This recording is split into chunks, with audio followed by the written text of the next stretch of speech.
남부 법원에 와 있습니다. 네. 예. 오늘 무슨 일이죠? 잘 아시죠?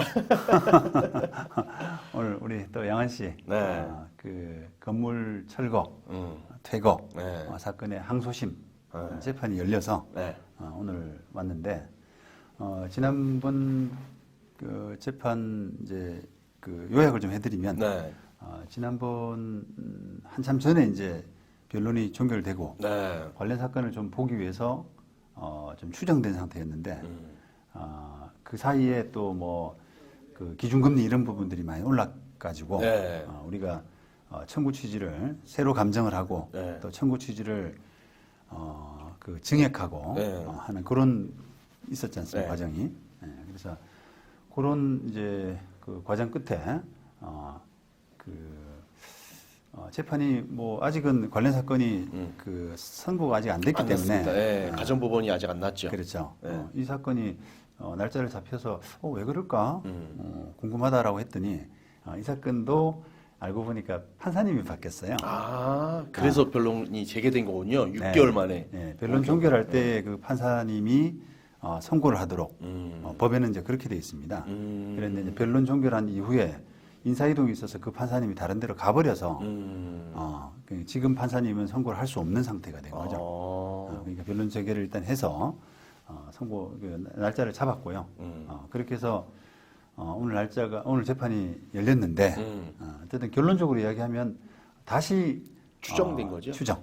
변론은 종결되고 다시 선고 날짜는 추정됐는데 그 이유도 지난번 재판하고 매 마찬가지입니다. 결국은 상대방 변호사가 좀 이렇게 사정을 해서 곧 재판이 마쳐진다. 관련 재판이. 그리고 또 웃긴 게 우리는 뭐 그 사건의 당사자가 아니어서 잘 몰랐는데 또 사정을 들어보니까 그 재판을 다 했대요. 그죠? 재판을 다 마무리하고 더 할 게 없다고 이제 양쪽 그 대리인이 맞춰달라고 했는데 그 담당 판사가 그 인사이동 때문에 저희들이 판결 쓰기가 좀 힘들다라고 하면서 안 마치고 그냥 도망가 버린. 도망갔다. 우리는 그런 표현을 많이 쓰는데요. 도망가 버렸어요. 그러면서 이제 재판이 지금 그 4월 달로 이렇게 날짜가 잡힌 그런 상태랍니다. 다 판사님이 다 바뀌어서 이렇게 그렇죠. 네. 잡힌 거군요. 네. 그러면 이번에는 가중법원이 4월 달에는 재판을 마칠 거다. 왜냐하면 양쪽 변호사가 더 할 게 없다라고 하면은 별다른 특별한 게 없으면은 마치거든요. 마치면은 한 5월 달 정도에는 선고가 나지 않을까. 아유, 진짜 오래 걸립니다. 네, 그렇습니다. 원래 이 정도 2년 한 뭐 2, 3개월 걸립니까? 뭐 재판들마다 이렇게 변수가 많기 때문에 그걸 이제 그 정도 걸린다 안 걸린다 이렇게 이야기할 수가 없어요. 그러니까 쟁점이 별로 없고 이런 사건들은 뭐 1년 안에 충분히 마치지만 이런 이제 관련 사건이 엮여 있을 때는 재판이 오래 가는 경우가 많죠. 야, 제 예상보다 더 오래 걸려서 네. 아이고 힘드네요. 그리고 아까 잠깐 말씀드렸죠. 우리가 결국 우리가 기다리는 사건이 지금 사행위 사건이지 않습니까? 네. 그래서 사행이란 게 우리 양원 씨가 토지 취득한 부분이 사행위로서 취소돼야 된다. 그러니까 원상 복귀를 해라. 이전등기 돌려줘라 이런 뜻이잖아요. 그렇죠. 근데 이제 그 사건이 왜 이 사건하고 이제 관련이 있느냐라고 하면은 우리의 지금 철거 청구는 소유권에 기한 어떤 방해 배제 이런 논리지 않습니까? 그렇죠. 그런데 그 소유권이 없어진다. 상대방이 주장은 그런 거예요. 그렇죠. 소유권이 나한테 없고 사행위로서 뒤집어질 거다. 이렇게 보는데, 근데 문제는 그 지금 그 사행위로 문제되는 그 사건의 그 쟁점이 땅 전체가 뭐 사행위로 될 거냐, 또는 전체가 사행위가 아니냐 하는 그런 가능성도 있습니다만 지분으로 땅의 지분이 이제 어느 정도로 뭐 돌아갈 수 있느냐 하는 부분도 쟁점 가능성이 있거든요.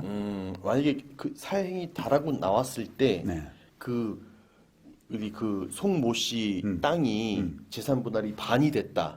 그러면 제가 반을 뺏기는 건가요? 그러니까 이제 우리가 이 사건이 이제 그 소유권에 의한 방해 배제 청구인데 과반수가 넘으면, 그러니까 예를 들면 51%만 갖고 있어도 철거 청구가 가능하고요. 그다음에 그렇죠. 50%를 갖고 있다라고 네. 하더라도 가능합니다. 그게 저는 그게 궁금한 게 아니라 네. 사회 행위가 성립이 돼야지 지분을 나눌 수 있는 거잖아요.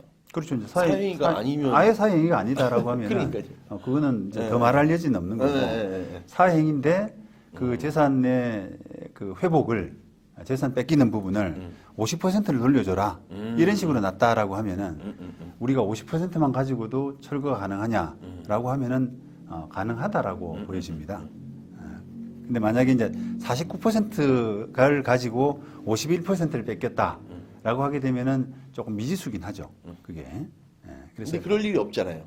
이 사건은 사회행위가 아니기 때문에. 예, 예.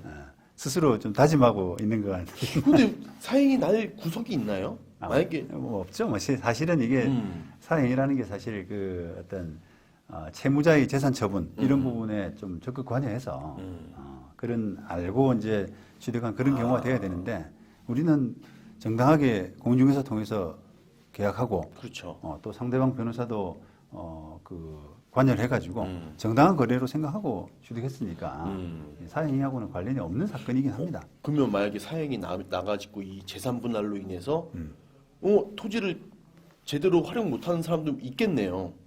그렇죠. 이제 예를 들어서 내 돈 다 주고 취득을 했는데 네. 그 사행위로서 뺏기게 되면 나중에 결과적으로는 그 내하고 매매했던 사람, 매도했던 사람 상대로 그 돈을 돌려달라 뺏겼으니까. 내 지분만큼 뺏겼으니까. 그렇죠. 나는 10억 주고 샀으면 반을 뺏겼으면 5억 5억 돌려달라. 이런 재판을 해서 회수를 해야 되는데 그 상대방이 그런 재산이 없다라고 하게 되면 사실상 피해자가 이제 취득한 사람이 되는 거죠. 그 토지를 잘 취득해야 되겠네요. 그렇습니다. 그런 이제 우리가 사행위의 가능성, 특히 이제 채무가 좀 많은 사람, 이런 사람들을 좀 조심해야 되는 이유 중에 하나가 사행입니다. 그냥 막 사면 안 되고 잘 알아보고 사야 되겠네요. 이 사람이 왜 파는지. 그렇죠. 예. 그래서 이제 이게 싸게 뭐 시세보다 확연히 싸다라고 하게 되면 이제 그 이유 이런 부분도 좀 물어보고 조사해보고 이런 것들이 이제 필요한 부분이 사행위 가능성이 있게 돼요.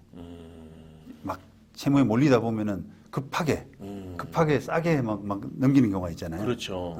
집행을 막기 위해서. 그렇게 된 거죠. 금매 너무 좋아하다가는 큰일 날 수도 있겠네요. 그렇습니다. 예. 그런데 이제 그거를 이렇게 그 중개사들은 그런 부분을 애써 조금 이렇게 감추죠. 애써 그 눈 감으려고 하죠. 그냥 사행위까지야 뭐 내가 그런 가능성까지 중개사로서 이야기를 해줘야 돼. 뭐 그렇게 불운하게 그런 일이 생기면 할 수 없는 거고 내 책임만 면하면 된다. 보통 이렇게 이야기를 생각을 하고 하기 때문에 그런 금매가 왜 그 생기는 거고 그 금매로 왜 나오는 건지 또 거기에 따른 아까 이제 후유증 피해 의식을 못 그렇죠. 거죠. 이런 부분에 대해서는 잘 이야기를 안 합니다. 경향이. 그러니까 본인이 스스로 좀 법률 자문 받아서 그 부분은 조심해야 될 부분이죠. 네. 다음 영상은 이 가정법원에서 한번 찍어야 될 것 같은데요. 4월 달에 이제 4월 중순이죠. 네. 나오니까 네. 하여튼 오늘 수고 많으셨습니다. 네. 네.